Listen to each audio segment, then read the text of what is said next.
Ang isusunod po naman, ito ang medyo may kahirapan, yung ventilator. Kasi po pagka dumami ang napunta sa ICU, dadami ang demand for ventilators. Ano? And at present, number one, the average number of ventilators in small hospitals is really very, very small fraction of what is really needed. And secondly, bigla pong humirap mag-import ng ventilator kasi nag-aagawan sa supply ng ventilator. So we have this project called Ginhawa, and actually we are already undergoing the final production of the 3 prototypes, and hopefully if the prototypes will work in our test patients at the ICU, we can continue with the mass production. Meron na rin pong mga identified electronics companies that are capable of producing this. Nagtawag na kami ng ibang gustong mag-develop, hindi lang yung UP Manila. So, nung pong Tuesday ay, Friday ay merong nag-attend na at around 8 other interested groups to do the ventilator research. For example, ang Don Bosco po, ang Mapua, okay, ay nag-propose din sila na sabayan na sila. Hindi naman kailangan isang grupo lang po ang pwede namang sabay-sabay. For the mobile clinic for LGUs, mobile clinic is a self-contained vehicle equipped with a medical team that can provide healthcare services. And mobile clinics may be a flexible and viable option for treating isolated and vulnerable groups, especially during the enhanced community quarantine. The setting up of mobile clinics in LGUs should follow these considerations. But before I enumerate what these considerations are, Mr. President, the provision of mobile clinics is already being done by the local government units, governors, the city mayors, and the municipal mayors as well. Anyway, the considerations in setting up mobile clinics are the following. The doctor consultation setup must include use of face shield, consultation booth with protective plastic coverings. Healthcare workers, doctors, nurses, pharmacists, dentists must follow the 1 meter distance from patients and wear face masks during consultations. Presence of security personnel is essential to control the crowd, specifically the patients seeking consultation. And lastly, the number of patients to be accommodated by the mobile health team should be limited to prevent mass gathering of people, which is consistent with our guidelines in the implementation of the enhanced community quarantine. Humingi po ako ng certain essential information sa Bureau of Immigration regarding yung actual na arrivals and departures plus yung mga carriers that continue to operate. Baka po ang Department of Foreign Affairs at saka ang Department of Tourism ay meron din pong sariling data. Pero meron po akong gustong report very briefly as to the status of international travel based on data supplied by the Bureau of Immigration, sir, if you don't mind. So, sir, although on a limited scale, patuloy pa rin po ang arrival at saka departure ng mga international passengers. Yung po mga parating, Mr. President, ang classification po nila, definitely yung mga overseas Filipino workers, seafarers, mga returning Filipinos po, mga returning residents, foreign spouses po nito mga bumabalik na Pilipino, pati po yung kanilang mga anak, diplomats, and also foreign crew ng mga aircraft, vessels, and so forth and so on. Yung mga palabas naman po, yung mga departure, ang profile po ay karamihan mga overseas Filipino workers pa rin po na inauthorize natin na mag-work abroad. Mga permanent residents po abroad na mga Filipino, pero permanent residents abroad po sila. Student visa holders, at saka siyempre po mga foreign nationals who want to return to their countries. For the period April 1 to 20 po, itong present month, ang overseas Filipino workers po na dumating ay nasa 16,744. Yun po namang umalis, palabas, na OFW, konti lang po ito, based on data ng Bureau of Immigration, 851 pa lamang po. Doon sa buwan na yon, itong April 1 to April 20. Yun naman po mga non-OFWs na Filipinos po na dumating, marami po, 27,062. At ang umalis naman po during the same period ay 4,164 lamang. Ngayon po, commercial flights ay nagpapatuloy pa rin po, pero on a very, very limited schedule ang kanilang arrivals and departures. Ang karamihan po sa mga airlines na ito ay kasama po ang Hong Kong Airlines, Cathay Pacific, Eva Air, All Nippon Airways, Royal Brunei, China Airlines, Qatar Airways, Korean Air, Asiana Air, Singapore Airlines, Japan Airlines, Kuwait Airways, Gulf Air, Malaysia Airlines, Etihad, Emirates, Jetstar, at Saudia. Yun pong marami pong nagkaroon na repatriation flights para po doon sa mga foreign workers natin na kailangang ibalik dito sa atin or gusto na pong bumalik sa atin. So marami rin po yung bumalik na by way of repatriation.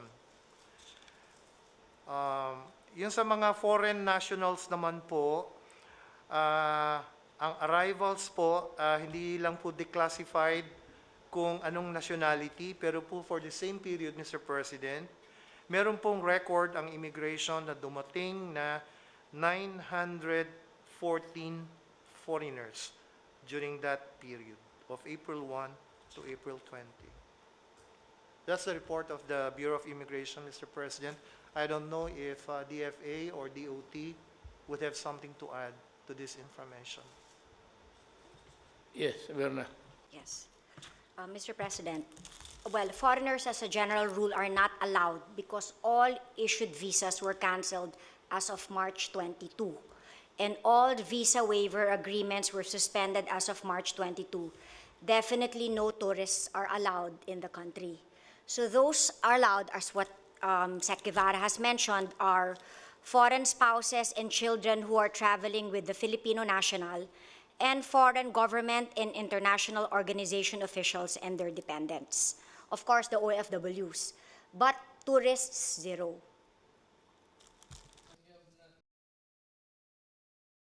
Good evening, my countrymen. Nagpapasalamat ako sa inyo for heeding the warnings of government na mag-quarantine kayo para maprotektahan ninyo yung sarili ninyo at yung kapwa-tao ninyo kung maglabas kayo at makahawa. And also, I'd like to thank my gratitude to the uniformed services natin dito.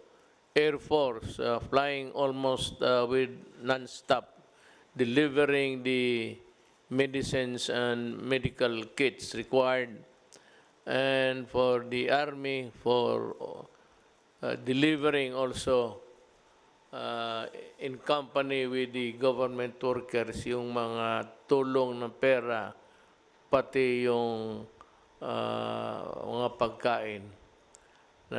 Again, it is a sad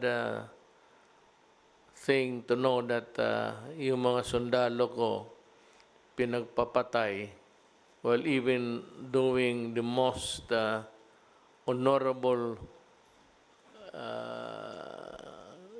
task of accompanying the government workers delivering money and the food.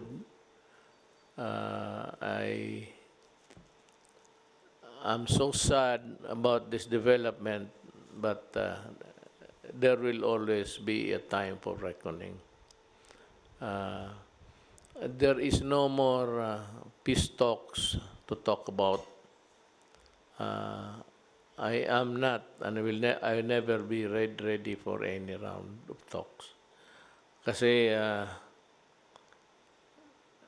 simply the NPA, the Communist Party of the Philippines, has no respect either for their spoken words or in their deeds of killing soldiers who are on humanitarian missions. Now, kulang pa tayo, we are still in the process of magbibili pa tayo ng maraming personal protection kits for our frontliners at ating mga medical people.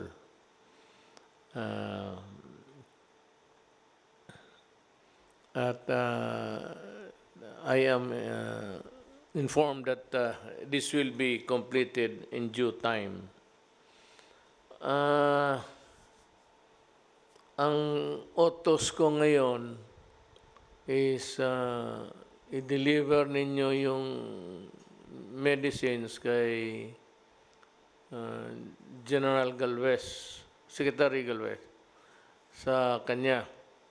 Huwag na sa City Health because City Health has no manpower to attend to all of these things.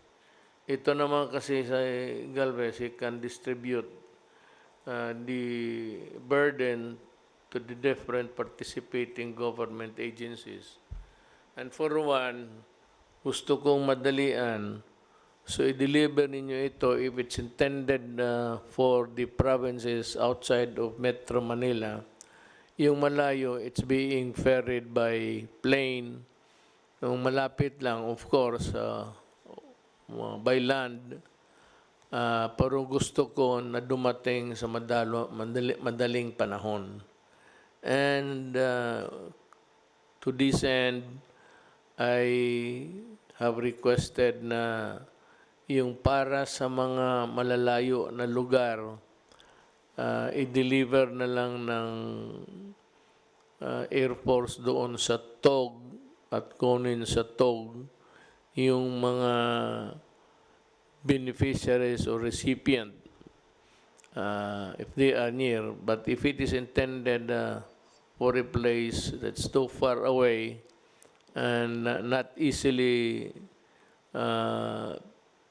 possible, then we can use the military helicopters, but with one condition, that on the ground there are troops that will secure the crew and the equipment itself. Mahal yung helicopter ko at sayang.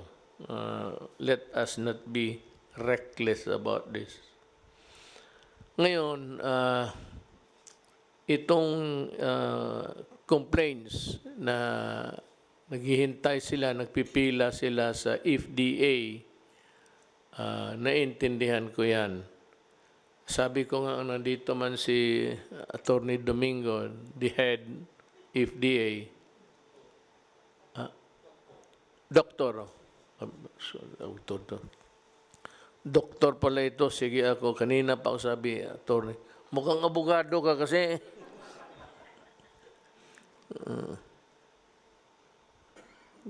Kasi mama mo abogado. Yung sabi ko, we are not operating under normal battle conditions, sabi ko. We are operating in a crisis. Kaya, sabi ko, for the FDA and yung kay Boy, Secretary sa DOST, magdoble sila ng tao, and the FDA, pati yung mga laboratories ng DOST Boy, your offices must run 24 hours. So magdagdag kayo ng maraming medtech o yung mga nakagraduate na ng doktor, naghihintay lang ng results, or anybody nandyan sa health services, if you want to give your services, volunteer. I have authorized this both this itong dalawang opisina, FDA pati yung DOST, to employ as much as many that would be required para magmadalian and to enable the agencies to work day and night. Sabi ko kasi we are fighting a war here, a crisis. So yun ang gusto kong masabi sa inyo. And yung hindi pa nakatanggap, let us know by radio or what. Magreklamo kayo ng mga radio stations ninyo dyan o doon sa mayors ninyo, barangay captain when the mayors. Yan ang ating configuration ng gobyerno natin. Governors, mayors, municipal mayors, city mayors, barangay captains. Yan, mag-report kayo dyan. And it's a matter of just using a cell phone. Lahat naman ng cellphone, you can report to the governor, or the governor will just ask Malacanang kung sino pa ba ang those who were left behind. Sino pang hindi nabigyan. Kasi pagbigyan namin lahat.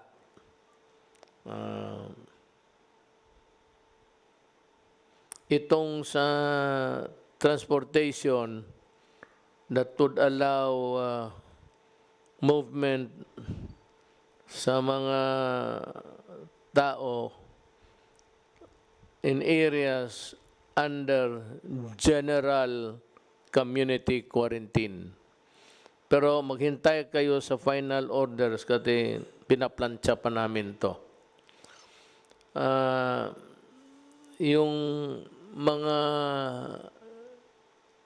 tindahan, yung mga bazaars, mga malls, big or small, it behoves upon you to see to it that the workers are protected. Meaning to say that the sanitation of the place must be guaranteed and that the employees are provided with durable and workable masks.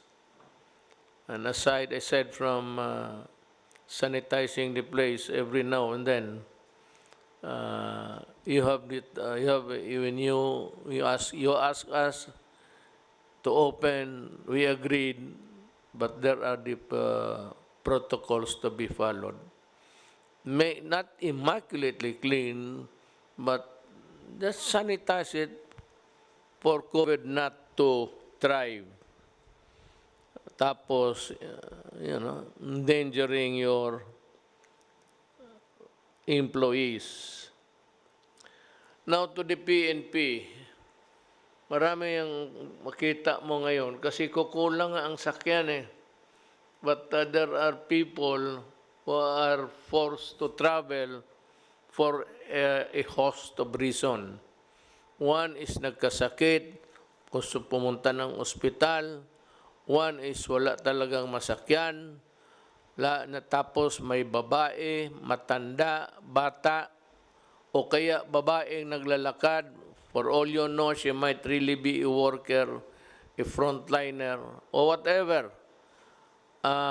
Lalo nga walang masakyan, the police must stop at pasakyan ninyo itong mga babae na ito, ang mga tao na ito, at ihatid ninyo sa lugar nila. Total, kung hindi, kung malayo pa, ikarga ninyo, bring her to the boundary of the next barangay where she lives at tumawag kayo ng pulis doon, ipasalubong na lang and for that police there to complete the journey of the whatever. Lahat yan, mga matanda, lalo na may mga sanggol dala, mga babae sa gabi, naglalakad, tapos madilim, ganon. They must be provided with transportation, and that is the transportation of government. Baski karamihan dyan, pulis. Huwag kayong mag-atubili kasi ang gasolina mura.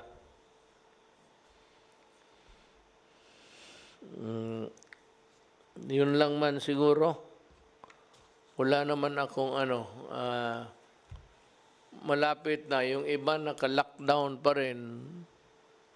Tayo, we might open partially. Construction workers and things like that. You wait for the... Lalabas na yung modified ang natin, quarantine.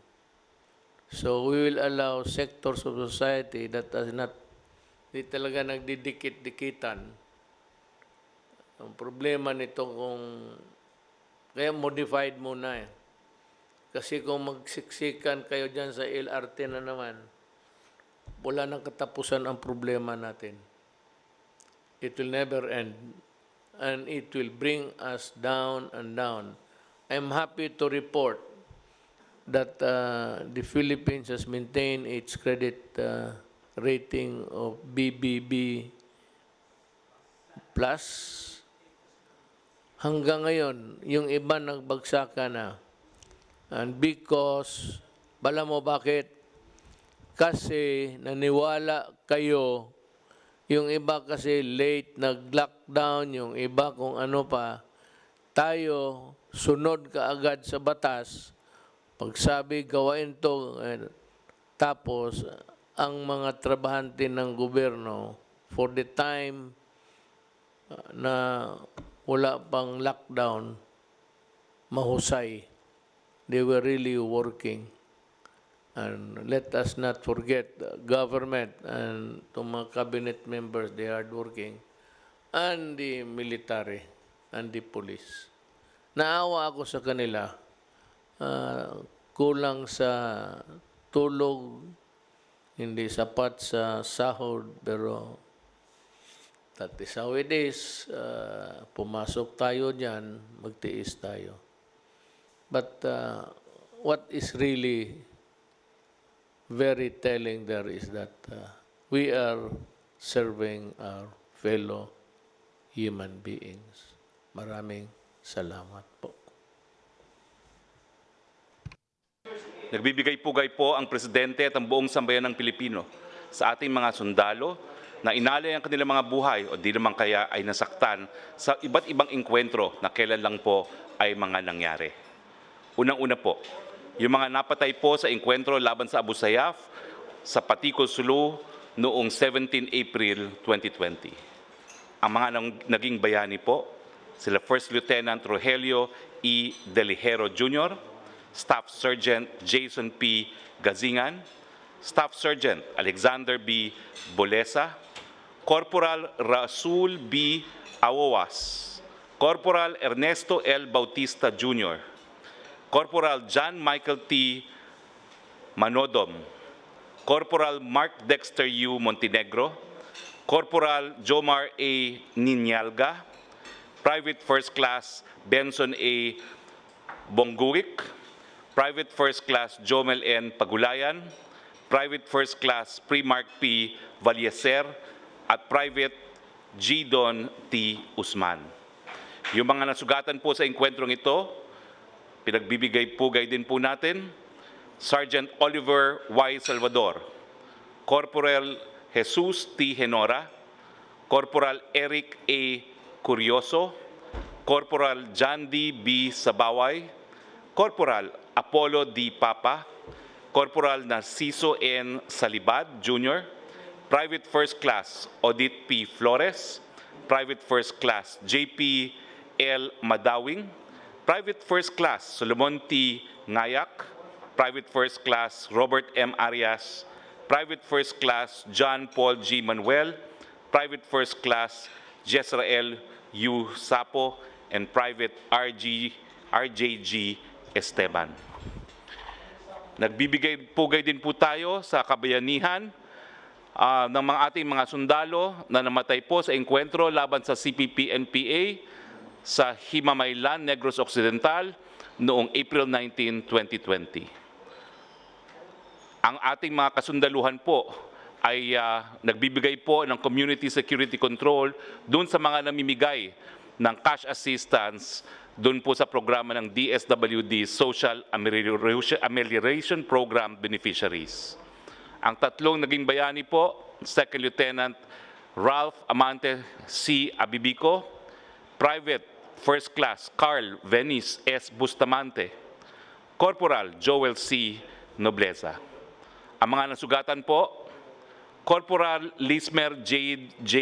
Tumayaw, Corporal John Chris M. Laus, Private First Class John Paul M. Johnson, at Private First Class Alexis I. Mepranum. Meron din pong 8 wounded in action nung nagkaroon po ng engkwentro laban sa Abu Sayyaf sa Paticol, Sulu noong 22 April 2020.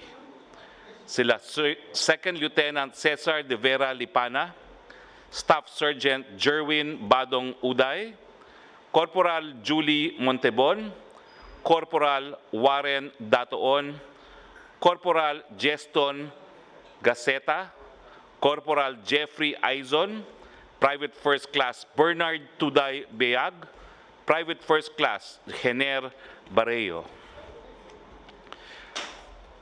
Meron pong isang naging bayani doon po sa engkwentro laban sa CNT members sa San Fernando, Masbate noong April 19. Ang napatay po ay si Corporal Christopher A. Desalisa.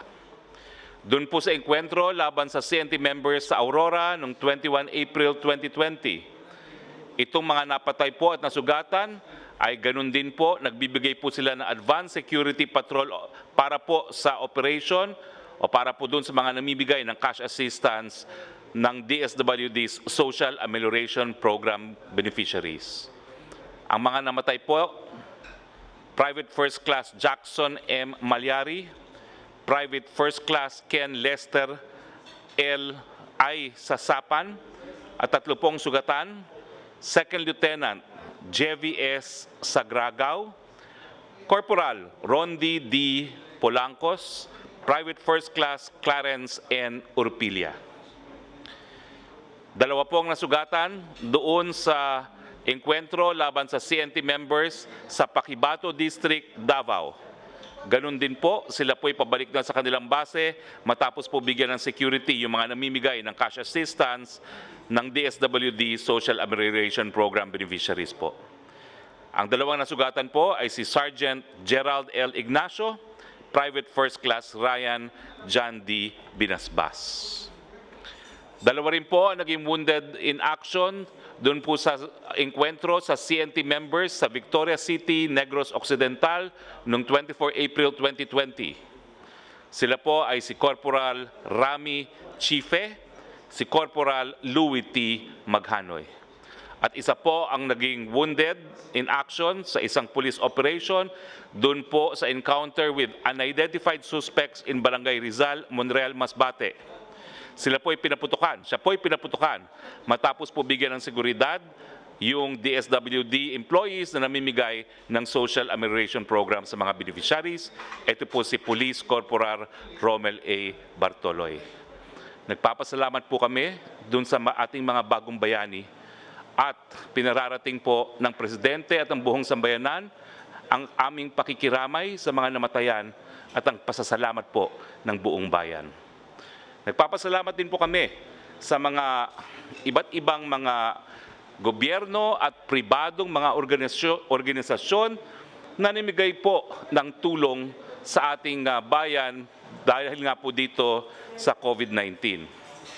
Ito po ay ang gobyerno ng Republic of Korea, ang gobyerno po ng United States of America, ang Ministry of Health ng Government of Brunei, Ambassador Wang Xilian ng China, International Atomic Energy Agency, Asian Development Bank, ang Taipei Economic and Cultural Office, si Senator Win Gatchalian at ang kanyang pamilya, ang Okada, ang Soler, ang Asian Gaming, Mr. Charlie Gonzalez, Mr. Simon Paz, ang Dating Daan, Ms. Grace Tan ng Jollibee Food Foundation, si Kenneth Yang po ng McDonald's Kindness Kitchen, si Frank Lau po ng Gloria Maris Green Hills, Mauro Agustins and Jerome Tuguin of KFC, si Dr. Jaime Cruz, ang Modern Cancer Hospital ng Guangzhou, China, ang Koho Kunshin Kokuakai Social Welfare Foundation, ang National Radio and Television Administration ng Fujian Provincial Administration of Radio